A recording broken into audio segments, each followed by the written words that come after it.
नमस्ते, स्वागत है आप सभी का डीके करियर क्लासेस के यूट्यूब चैनल पर। हमें ऋषिपाल शर्मा। आप पढ़ रहे हैं एम लक्ष्मीकांत की ये बुक। तो इसमें जो आज हमारा जो टॉपिक है वो स्टार्ट होगा संसद अर्थात पार्लियामेंट से।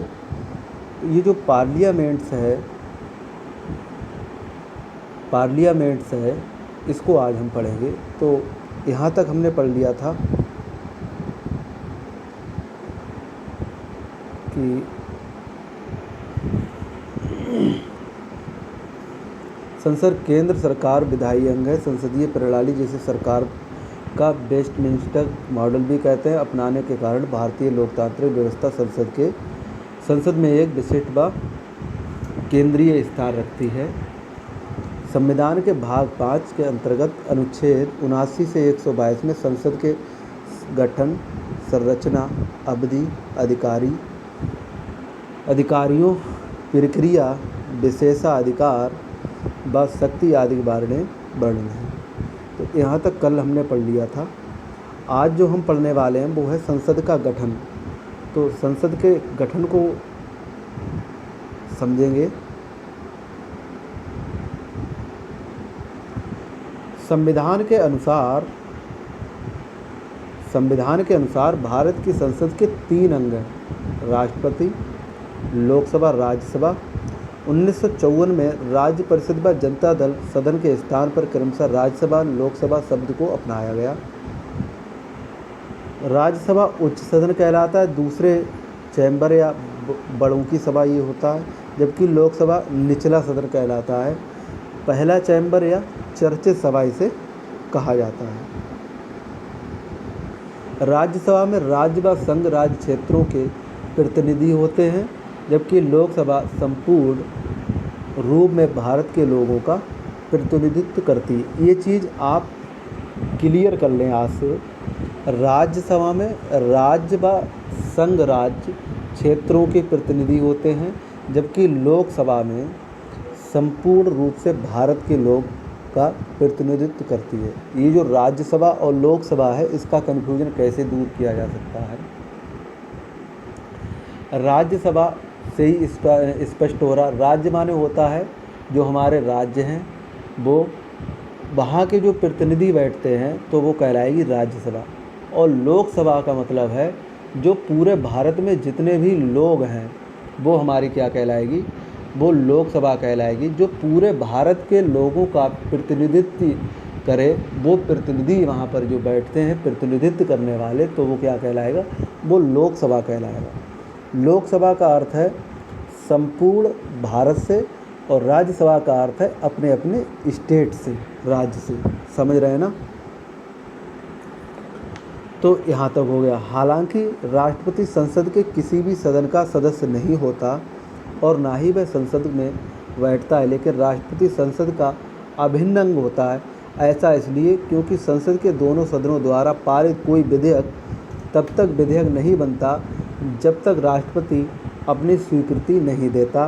राष्ट्रपति संसद के कुछ चुनिंदा कार्य भी करता है। वो चुनिंदा कार्य कौन से हैं?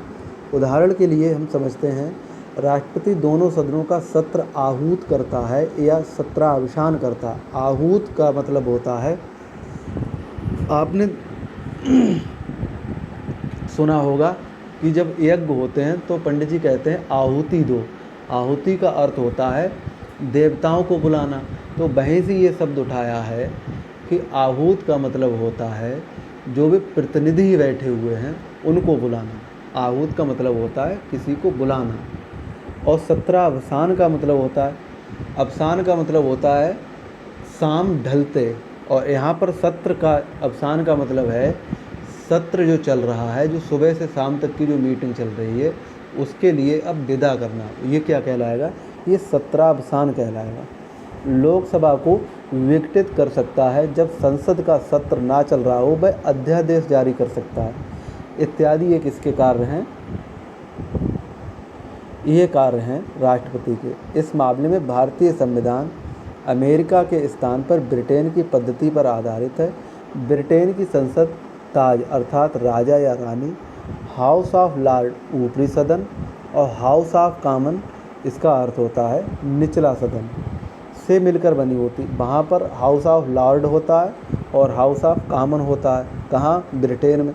और अपने भारत में क्या है? राज्यसभा और लोकसभा। इसके विपरीत अमेरिकी राष्ट्रपति विधानमंडल का महत्वपूर्ण अंग नहीं है। राष्ट्रपति अमेरिका में विधानमंडल को कांग्रेस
कांग्रेस के नाम से जाना जाता है। कांग्रेस के अंतर्गत सीनेट ऊपरी सदन और हाउस ऑफ रिप्रेजेंटेटिव निचला सदन इसे कहते हैं। सीनेट का भी अर्थ यही होता है। सीनेट का अर्थ होता है ऊपरी सदन। सरकार की संसदीय पद्धति में विधायी व कार्यकारी अंगों में परस्पर निर्भरता पर जोर दिया जाता है। अतः हमारे यहाँ संसद में राष्ट्रपति ब्रिटेन की संसद में ताज की तरह है, वहीं दूसरी तरफ राष्ट्रपति पद्धति सरकार वाली सरकार में विधायी और कार्यकारी अंगों को अलग करने पर जोर दिया जाता है। इसलिए अमेरिकी राष्ट्रपति कांग्रेस का घटक नहीं माना जाता है। अब ये कह रहे हैं दोनों सदनों की संरचना। राज्यसभा की संरचना कैसी होती, पहले वो समझते हैं। तो राज्यसभा में क्या है? राज्यसभा की अधिकतम संख्या जो है वो 250 है। इसमें 238 सदस्य राज्यों व संघराज्य क्षेत्रों के प्रतिनिधित्व अर्थात अप्रत्यक्ष रूप से निर्वाचित होते हैं, जबकि 12 सदस्य राष्ट्रपति द्वारा मनोनीत किए जाएंगे। वर्तमान की बात करें तो वर्तमान में राज्यसभा में 245 सदस्य हैं।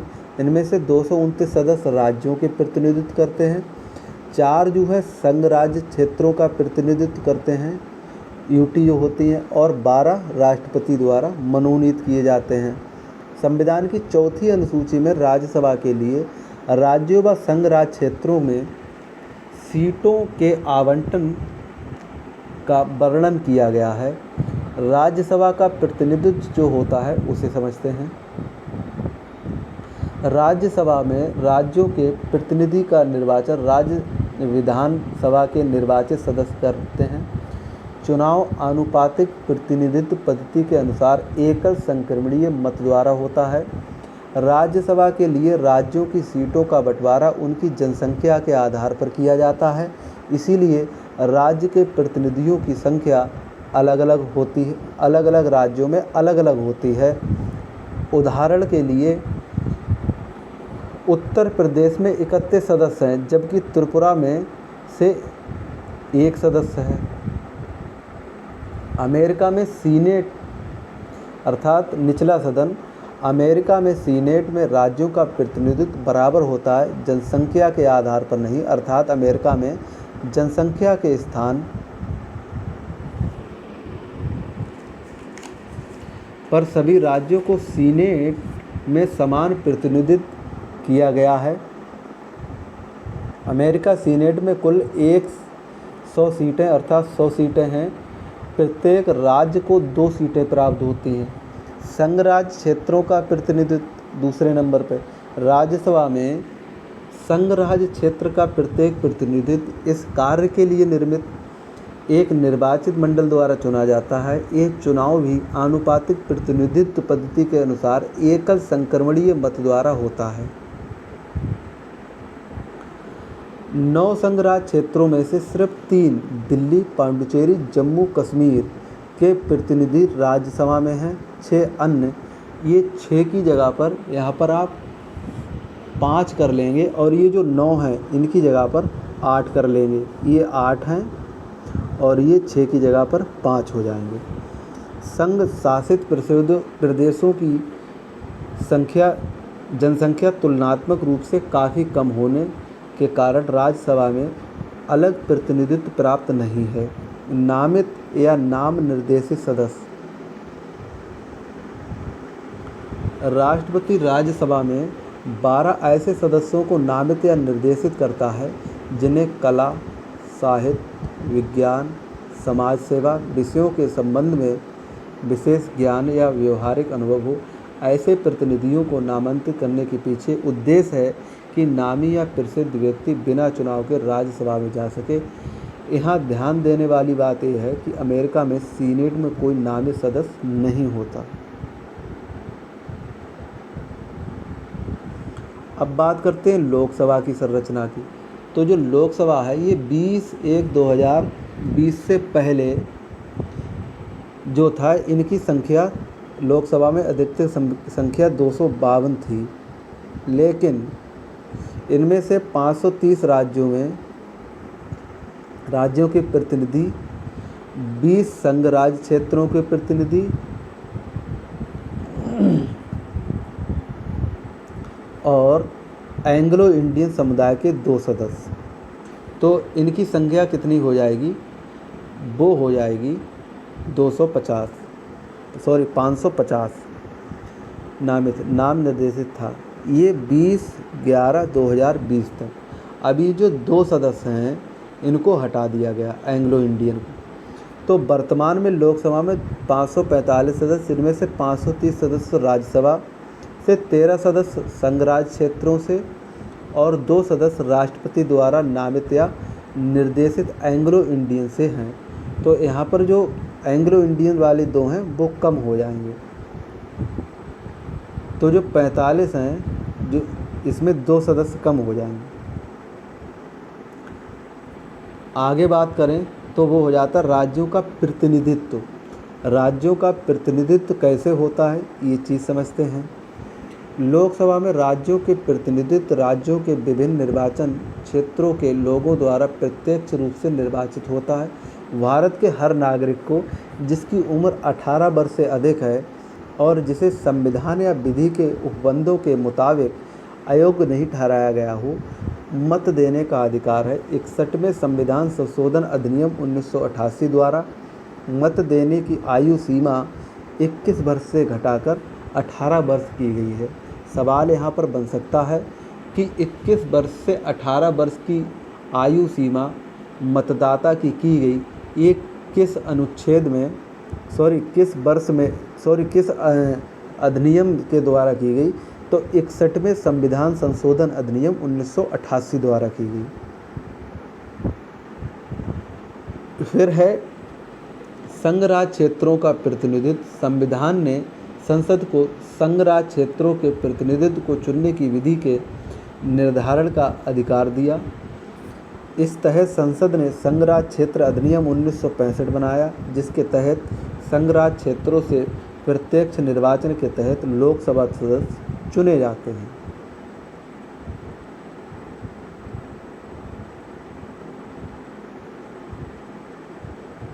अब है लोकसभा चुनाव की प्रणाली। तो लोकसभा चुनाव की ये थोड़ा सा रह गया है। नामित या निर्देशित सदस्य। अगर एंग्लो इंडियन समुदाय के लोकसभा में पर्याप्त प्रतिनिधित्व न हो तो राष्ट्रपति इस समुदाय के 2 लोगों को नामित या उनका नाम निर्देशित करता था। शुरुआत में उपबंध 1960 तक के लिए थी, लेकिन 95वें संविधान संशोधन अधिनियम 2009 में इस उपबंध को 2020 तक के लिए बढ़ा दिया गया, लेकिन इसे समाप्त कर दिया गया है। अब इसे समाप्त कर दिए। 104वां जो संविधान संशोधन है उसके अनुसार इसके लिए समाप्त कर दिया गया। ये जो 2 एंग्लो इंडियन वाली जो प्रथा है वो 104वें संशोधन अधिनियम 104वां संशोधन है उसके तहत समाप्त कर दिया गया। अब बात करते हैं लोकसभा चुनाव की प्रणाली की। तो लोकसभा चुनाव प्रणाली से संबंधित विभिन्न पहलू इस प्रकार हैं। प्रादेशिक निर्वाचन क्षेत्र। ये प्रादेशिक निर्वाचन क्षेत्र क्या होता है? लोकसभा के लिए प्रत्यक्ष निर्वाचन कराने के लिए सभी राज्यों के प्रादेशिक निर्वाचन क्षेत्रों में विभाजित किया गया। इस संबंध में संविधान ने 2 उपबंध बनाए हैं। लोकसभा में सीटों का आवंटन प्रत्येक राज्य को ऐसी रीति से किया जाएगा कि संस्थानों की संख्या से उस राज्य की जनसंख्या का अनुपात सभी राज्यों के लिए यथासाध्य एक ही हो। यह उपबंध उन राज्यों पर लागू नहीं होगा जिनकी संख्या 60 लाख से कम है।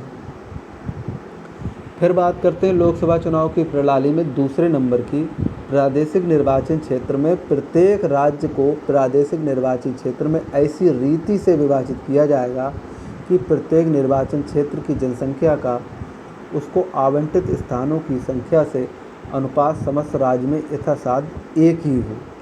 संक्षेप में संविधान सुनिश्चित करता है का राज्यों के बीच और खा उस राज्यों के प्रादेशिक निर्वाचन क्षेत्र के बीच प्रतिनिधित्व एक रूपता।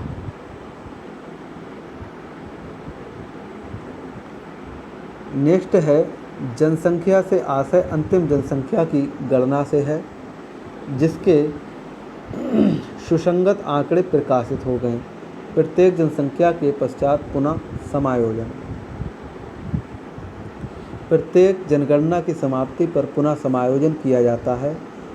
इसमें पहला बिंदु है राज्यों को लोकसभा में स्थानों का आवंटन व प्रत्येक राज्य का प्रादेशिक निर्वाचन क्षेत्रों में विभाजन। संसद को ये अधिकार है कि वह इसके लिए प्राधिकार और रीति का निर्धारण करे। इसी के तहत संसद ने 1952, 1962, 1972, 2000 में परिसीमन आयोग अधिनियम लागू किया।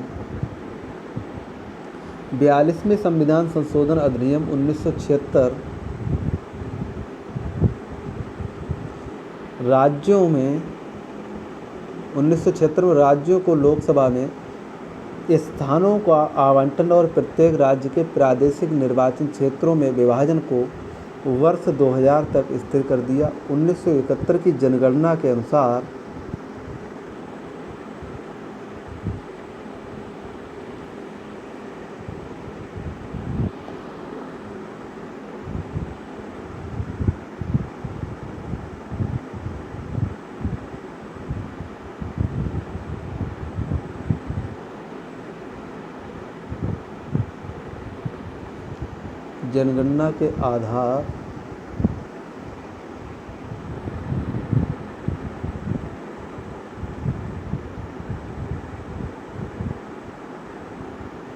जनगणना के आधार पर इसे प्रतिबंध को 84वें संविधान संशोधन अधिनियम 2001 में अगले 25 वर्षों यानी 2026 तक के लिए बढ़ा दिया गया है। 84वें संविधान संशोधन अधिनियम 2001 में सरकार को ये शक्ति दी गई कि वह 1991 की जनगणना की जनसंख्या के आधार पर राज्यों के प्रादेशिक निर्वाचन क्षेत्रों का पुनः समायोजन एवं संयुक्तिकरण कर सकती है। बाद में 87वें संशोधन अधिनियम 2003 के निर्वाचन क्षेत्रों में परिसीमन 2001 की जनगणना के आधार पर करने के लिए कहा गया, ना कि 1991 की जनगणना के आधार पर। हालांकि इस तरह के बदलाव राज्यों को लोकसभा में स्थानों के आवंटन की संख्या को बिना बदले किए जाते हैं। अब है अनुसूचित जाति व जनजाति के सीटों का आरक्षण। ये जो अनुसूचित जाति है और जनजातियों की सीटों के आरक्षण की ये जो पद्धति है, जो बवाल है, वो क्या है, इसे समझते हैं।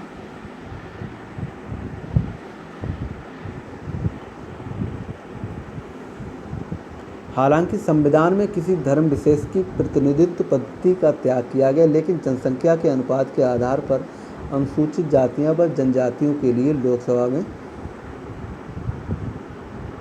सीटें आरक्षित की गई हैं। प्रारंभ में आरक्षण 10 वर्षों के लिए किया गया था, 1960 तक। 1952 में संविधान लागू हुआ। इसके बाद हर 10 वर्ष के बाद 10 वर्ष के लिए बढ़ा दिया गया। 95 संशोधन अधिनियम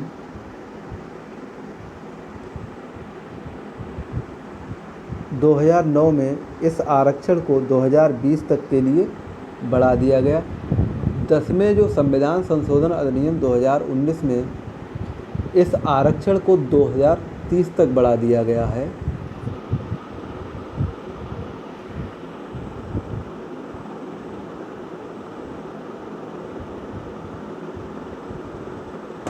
ये लाइन आप यहाँ पर और जोड़ लेंगे, क्या कि तक बढ़ा दिया गया और 10वें संविधान संशोधन अधिनियम 2019 में इस आरक्षण को 2030 तक बढ़ा दिया गया। ये लाइन यहाँ पर जोड़ दो इससे आगे।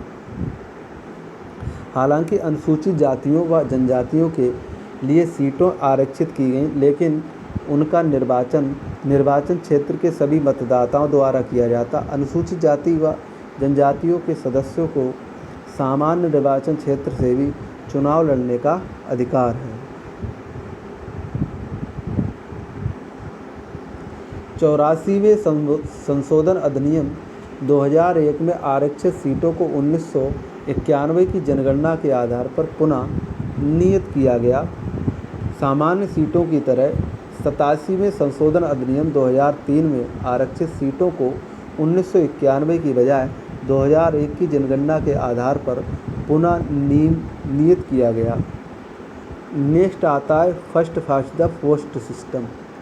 इसका अर्थ होता है, वो समझेंगे, संविधान में राज्यसभा के लिए आनुपातिक प्रतिनिधित्व प्रणाली अपनाई गई, लेकिन इस प्रणाली को लोकसभा में नहीं अपनाया गया। इसकी जगह प्रादेशिक प्रतिनिधित्व प्रणाली फर्स्ट पार्ट दी पोस्ट सिस्टम का अर्थ होता है प्रादेशिक प्रतिनिधित्व प्रणाली के जरिए लोकसभा के सदस्यों को निर्वाचित करने का आधार बनाया गया। नेक्स्ट है प्रादेशिक प्रतिनिधित्व प्रणाली के अंतर्गत विधानसभा का प्रत्येक सदस्य एक भूभागीय क्षेत्र का प्रतिनिधित्व करता है, जिसे निर्वाचन क्षेत्र कहा जाता है। प्रत्येक निर्वाचन क्षेत्र से एक प्रतिनिधित्व निर्वाचित होता है। ऐसे निर्वाचन क्षेत्र को एकल सदस्य निर्वाचन क्षेत्र कहते हैं। इस पद्धति के तहत जिस प्रत्याशी को अधिक मत प्राप्त होते हैं उसे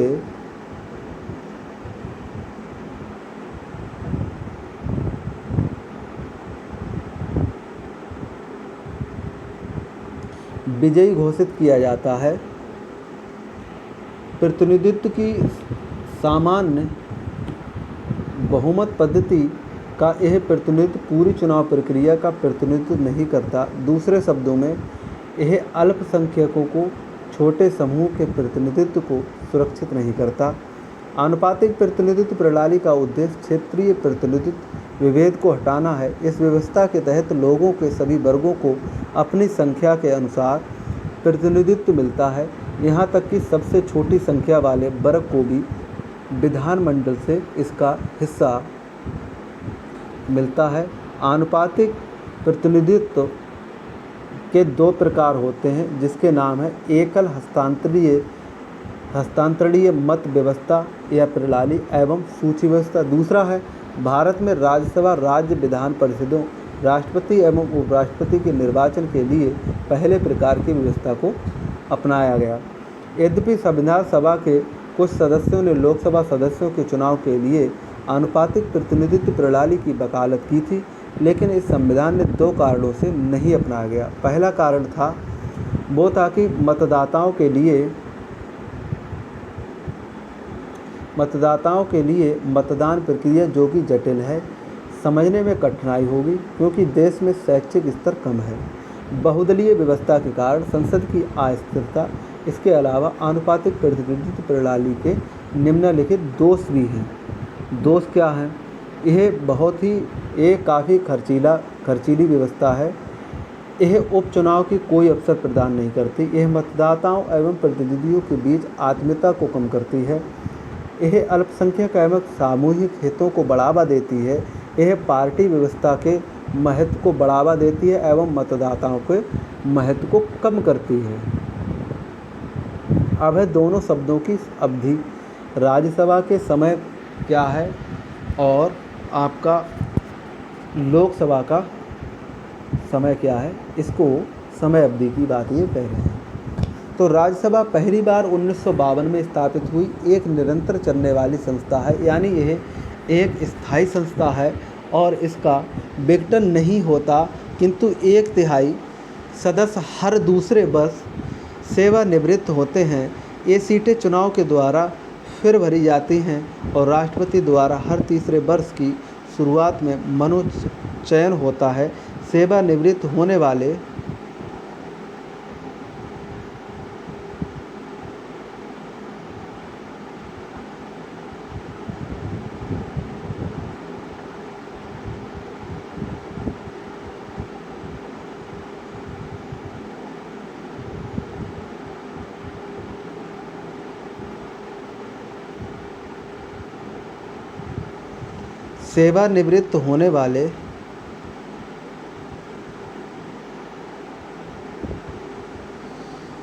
सदस्य कितनी बार भी चुनाव लड़ सकते हैं और नामित हो सकते हैं। संविधान ने राज्यसभा के सदस्यों के लिए पद्धति निर्धारित नहीं की, इसे संसद पर छोड़ दिया गया। इसी के तहत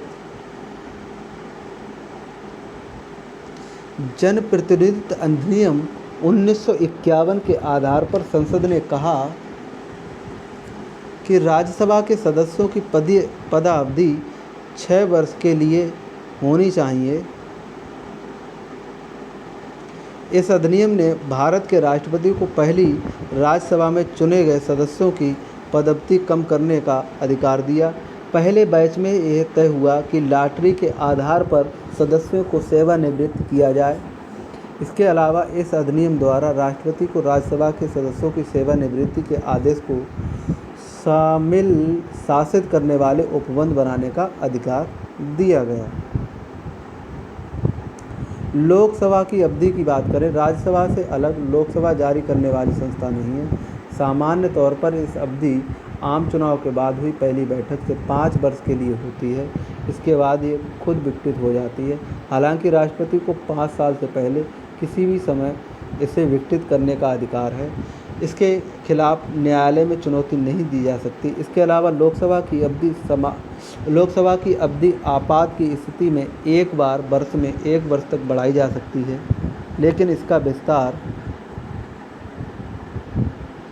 किसी भी दशा में आपातकाल खत्म होने के बाद 6 महीने की अवधि से अधिक नहीं हो सकता। अब है संसद की सदस्यता। तो संसद का सदस्य बनने के लिए क्या क्या चीज़ें आवश्यक हैं, ये चीज़ हमें जाननी होगी। तो इसमें है, संसद ने संसद को चुने जाने के निम्नलिखित अर्हताएँ दी हैं। पहला है, वह भारत का नागरिक होना चाहिए।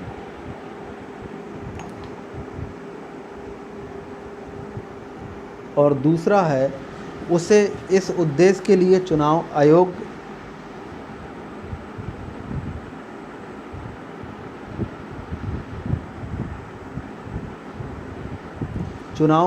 द्वारा अधिकृत किसी व्यक्ति के समक्ष शपथ लेनी होगी। अपनी शपथ में वह सौगंध लेता है कि भारत के संविधान के प्रति सच्ची आस्था और निष्ठा रखेगा।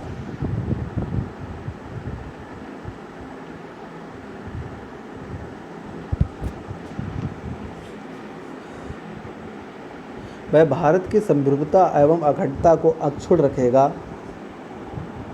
उसे राज्यसभा में स्थान के लिए कम से कम 30 वर्ष की आयु और लोकसभा में स्थान के लिए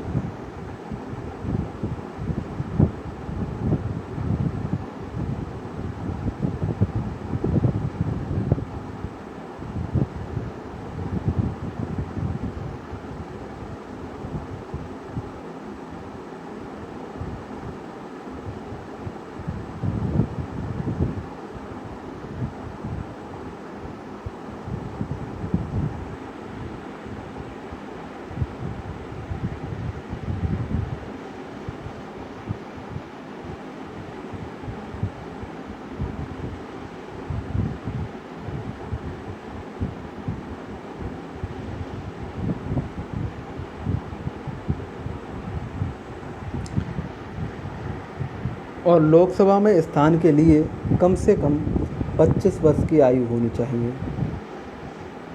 उसके पास ऐसी अन्य अर्हताएँ होनी चाहिए जो संसद द्वारा मांगी गई हों। जनप्रतिनिधि अधिनियम 1951 में संसद ने निम्नलिखित अन्य अर्हताएँ निर्धारित की हैं। क्या क्या निर्धारित की हैं?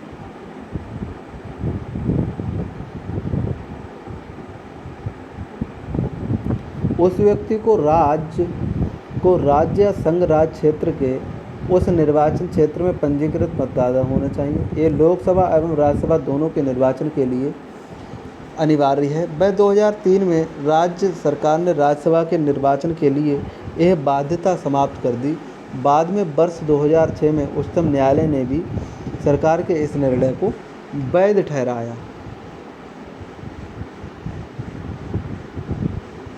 यदि कोई व्यक्ति आरक्षित सीट पर चुनाव लड़ना चाहता है तो उसे किसी राज्य या संघ राज्य क्षेत्रों से अनुसूचित जाति या जनजाति सदस्य होना चाहिए। हालांकि अनुसूचित जाति या जनजाति सदस्य उन सीटों के लिए भी चुनाव लड़ सकते हैं जो उनके लिए आरक्षित नहीं हैं।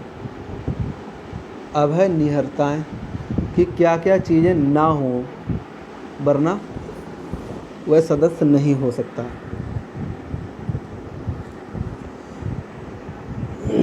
संविधान के अनुसार कोई व्यक्ति संसद का सदस्य नहीं बन सकता वो है यदि वह भारत सरकार या किसी अन्य राज्य सरकार के अधीन कोई लाभ के पद धारण करता है, संसद द्वारा तय कोई पद मंत्री पद को छोड़कर, यदि वह विकृत चित्त और न्यायालय ने ऐसी घोषणा की, यदि वह घोषित दिवालिया हो, यदि वह भारत का नागरिक नहीं है या उसने किसी विदेशी राज्य की नागरिकता स्वेच्छा से अर्जित कर ली है, या वह किसी विदेशी राज्य के प्रति निष्ठा को अस्वीकार किए है, यदि वह संसद द्वारा बनाई गई किसी विधि द्वारा निर्रहित कर दिया गया है। संसद ने जनप्रतिनिधि अधिनियम 1951 में निम्नलिखित अन्य निहरताएँ निर्धारित की हैं।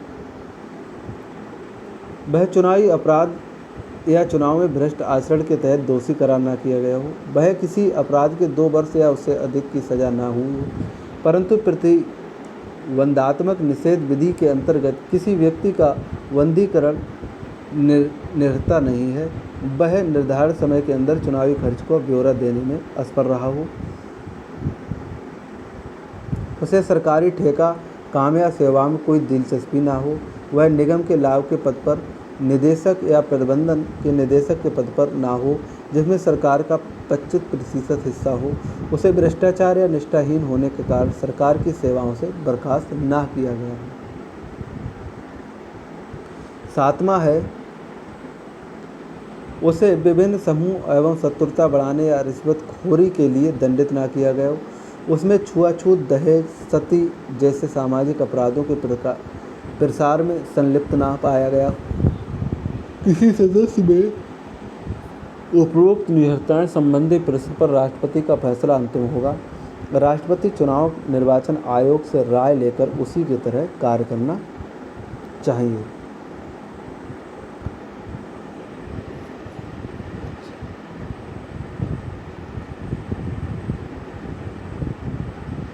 इसके बाद है दल बदल के आधार पर निहरताएँ। तो दल बदल के आधार पर जो निहरताएँ हैं उन्हें हम समझते हैं।